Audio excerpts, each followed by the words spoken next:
freedom half, everyone says financial freedom, but the freedom half is more important than the financial half to me. Because you can find somebody that make $200,000 a year, but they got more time on their hands, they're freer, and they're happier than somebody that makes $2 million a year. I know situations like that. I know some dudes make a lot of money and they stressed because they under like a constraint.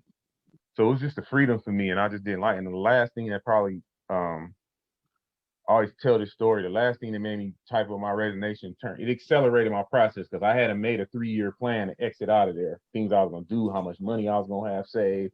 So this how much I need to pay bills for 3 years. I need this saved. You know, you trying to give yourself a safety net. That's what you taught. So our parents save money.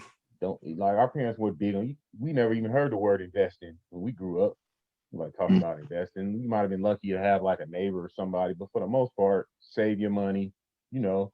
So I had a 3-year plan set up, but what accelerated that plan was my brother-in-law was real sick and he was in the hospital and he was getting ready to go. And my wife called me like, you know, it's my wife. So she's like, you know, you need to come say your goodbyes. Keep in mind, it's like 1:30 in the afternoon. We start work at 7.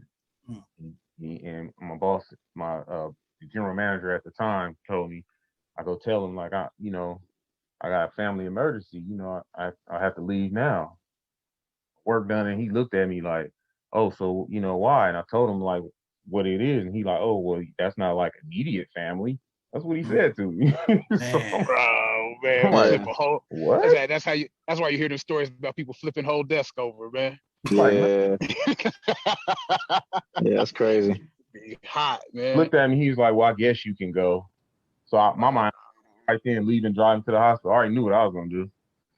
And I told my wife, and she was just like, you know, you smart. I trust you. Never got no kickback or nothing. So yeah. I typed it up next day. That's Gave it in. He looked at me and was like, you know, what are you gonna do, Jason? Like basically, like I'm with the wolves. Well, I'm with the wolves then.